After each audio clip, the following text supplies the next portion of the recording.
দর্শক, আগামী নির্বাচনের পরে যারা ক্ষমতায় যাবে তারা বর্তমান প্রেক্ষাপটে যত ভালো ভালো আলোচনা হচ্ছে কিংবা যত নিজেদের পক্ষ থেকে যত ছাড় দেওয়ার ব্যাপারগুলো আমরা দেখছি, ছাড় দিয়ে এক ধরনের সমঝোতা করার ব্যাপার দেখছি, সেই ব্যাপারগুলো কি নির্বাচনের পরে নির্বাচিত সরকার আদৌ সেই অবস্থান করবে নাকি অবস্থানটা পাল্টে যাবে?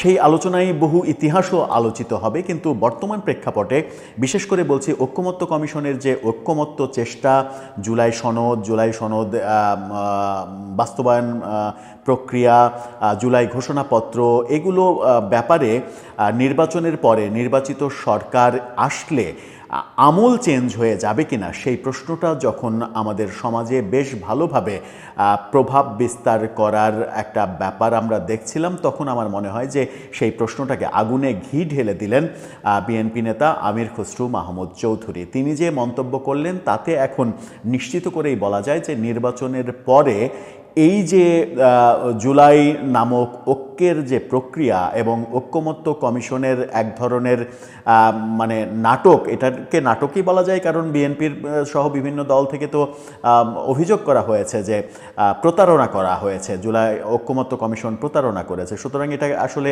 নাটক হিসেবেই মানে আবির্ভূত হয়েছে। সেই ব্যাপারগুলো আদৌ নির্বাচন শেষে টিকবে কিনা সেই ব্যাপারে সন্দেহটা দানা বেঁধে উঠেছে। এবার কি বললেন আমির খসরু মাহমুদ চৌধুরী, কোন কথার প্রেক্ষিতে এরকমটা মনে হচ্ছে, সেটা নিয়ে আলোচনা করবে এই ভিডিওতে।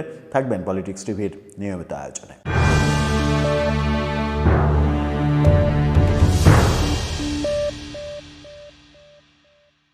দর্শক, বলছিলাম বিএনপি নেতা আমির খসরু মাহমুদ চৌধুরীর কথা। তিনি যে মন্তব্য করলেন সেই মন্তব্যে একেবারে স্পষ্ট ধারণা হওয়ার ক্ষেত্রে আর কোনো বাধা থাকে না যে বিএনপি শুধুমাত্র নির্বাচনের কৌশলে, নির্বাচনটা যেন দ্রুত হয়, এই দ্রুত হওয়ার কৌশলে কোনোভাবেই নির্বাচন দীর্ঘায়িত না হয়, যেন এই সরকার যেন অনেক দিন ক্ষমতায় থাকতে না পারে, সেই ব্যাপারটা কৌশলে প্রতিষ্ঠিত করার জন্যই বিএনপি অনেক কিছুতে ছাড় দিয়েছিল, যেটাকে কেন্দ্র করে অনেক আলোচনা হয়েছে যে বিএনপি এত ছাড় দিচ্ছে কেন।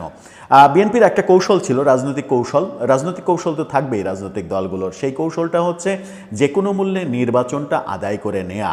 নির্বাচনের পর সরকার গঠন করার পরে প্রেক্ষাপটটা চেঞ্জ হয়ে যাবে, তখন আর এখনকার মতো বিভিন্ন দল বিভিন্নভাবে যে পোদ্দারি করছে সেই পোদ্দারিগুলো আর করার উপায় থাকবে না। তখন সরকার যারা গঠন করবে তাদের পোদ্দারিতেই দেশ চলবে অন্তত 5 বছর। সুতরাং সরকার গঠন যদি বিএনপি করে তাহলে অনেক কিছুই চেঞ্জ হয়ে যাবে, এবং মানে আমির খসরু মাহমুদ চৌধুরী তেমন ইঙ্গিতই দিলেন, একেবারে স্পষ্টই বলেছেন। কি বলেছেন? ডিবিসি নিউজের শিরোনামটা দেখলেই আপনারা বুঝতে পারবেন। সেখানে বলা হচ্ছে, নির্বাচিত সরকার ক্ষমতায় এলে অন্তর্বর্তী সরকারের সব নীতি পুনঃ পর্যালোচনা করা হবে।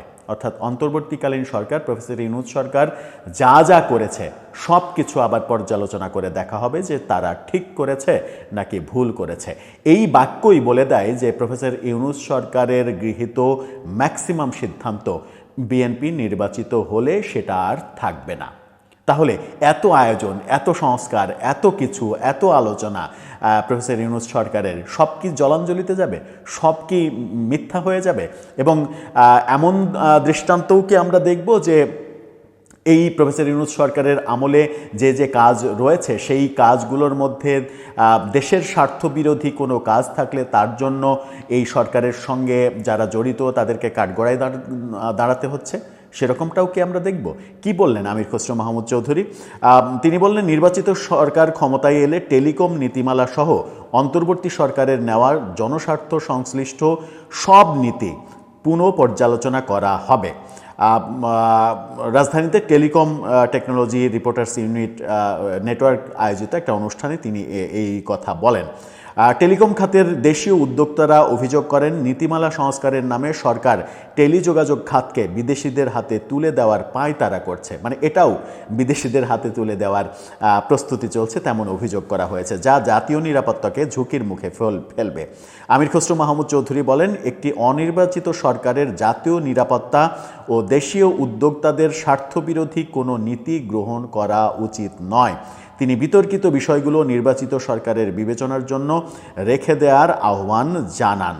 এই যে আহ্বান জানানো হলো এবং তিনি স্পষ্ট করে বললেন শুধুমাত্র টেলিকম নীতিমালা না, এই সরকারের জনস্বার্থ সংশ্লিষ্ট যত সিদ্ধান্ত, যত কার্যক্রম সব কিছুই রিভিউ করা হবে এবং রিভিউ আবেদনে যদি থার্ড আম্পায়ার মনে করেন যে এটা মানে সিদ্ধান্তটা ঠিক হয়নি, অর্থাৎ আম্পায়ার যে আউট দিয়েছেন সেই আউটটা ঠিক হয়নি, তাহলে কিন্তু থার্ড আম্পায়ারকে বাধ্য করবেন সিদ্ধান্ত বাতিল করতে, সিদ্ধান্ত রিভার্স করতে। অর্থাৎ যে সিদ্ধান্ত এখন হয়েছে সেই সিদ্ধান্ত রিভার্স হয়ে যাবে। থার্ড আম্পায়ার এভাবে বুকে 2 হাত দিয়ে নিজের সিদ্ধান্তের জন্য ক্ষমা চাইবেন, ক্ষমা চেয়ে তিনি তার সিদ্ধান্তের রিভার্স ডিসিশন দেবেন। আউট যদি দিয়ে থাকেন তাহলে বলবেন নট আউট, নট আউট যদি দিয়ে থাকেন আঙুল উঁচিয়ে বলবেন আউট। এরকম পরিস্থিতি মাঠে থার্ড আম্পায়ারের ভূমিকায় যদি বিএনপি সরকার অবতীর্ণ হয় তাহলে প্রফেসর ইউনূস সরকারের আমলের প্রায় সকল বড় বড় সিদ্ধান্ত বাতিল হয়ে যেতে পারে বলে অনেক দিন থেকেই একটা আশঙ্কা ছিল, যে আশঙ্কার আগুনে নতুন করে ঘি ঢেলে দিলেন আমির খসরু মাহমুদ চৌধুরী। দর্শক, আপনারও কি তাই মনে হয়? প্রফেসর ইউনূস সরকারের আমলে যা কিছু, এই যে বন্দর বিদেশিদের দেয়া, করিডোর ব্যাপারে এত কিছু করা, এই টেলিকম খাতও বিদেশিদের হাতে তুলে দেওয়ার কথা বলা হচ্ছে, অভিযোগ করা হয়েছে গতকালকে, এই ব্যাপারগুলো সহ যত কিছু আছে, এমনকি আমেরিকার সঙ্গে যে বাণিজ্যিক চুক্তি করা হয়েছে সবগুলোই কি রিভিউ করা হবে? আর বিদেশিদের হাতে বন্দর যদি চলে যায় সেই চুক্তি কি যদি রিভিউ আবেদনে সেই চুক্তি যদি অবৈধ হিসাবে রায় আসে তাহলে সেই চুক্তি বাতিল কি বাংলাদেশ সরকার করতে পারবে? সেরকম অপশন কি রাখা হচ্ছে? কিংবা আমেরিকার সঙ্গে যে চুক্তিগুলো করা হয়েছে সেই চুক্তিগুলো যদি দেশের স্বার্থবিরোধী চুক্তি হয় সেগুলো আমেরিকার সঙ্গে বাতিল করার ক্ষমতা কি নির্বাচিত সরকারেরও থাকবে? নাকি নির্বাচিত সরকারের কাঁধের ওপরে এক গাদা চাপ কিংবা এক গাদা বাধ্যতামূলক ব্যাপার এই সরকার রেখে যাচ্ছে, যা ইচ্ছা করলেও সরকার রিভিউ আবেদন করেও পরিবর্তন করতে পারবে না? সেরকম পরিস্থিতি যদি হয় তাহলে বেনিফিট অফ ডাউট, মানে রান আউট কিংবা ক্যাচের ক্ষেত্রে বেনিফিট অফ ডাউট সাধারণত ব্যাটসম্যানের অনুকূলে যায়, সেটাও কি এই অন্তর্বর্তীকালীন সরকারের অনুকূলে যাবে, যার পরিপ্রেক্ষিতে তাদেরকে কাঠগড়ায় দাঁড় করাতে চাইলেও সরকার পারবে না? দর্শক, আপনার ভাবনা জানিয়ে লিখতে পারেন আমাদের কমেন্ট বক্সে।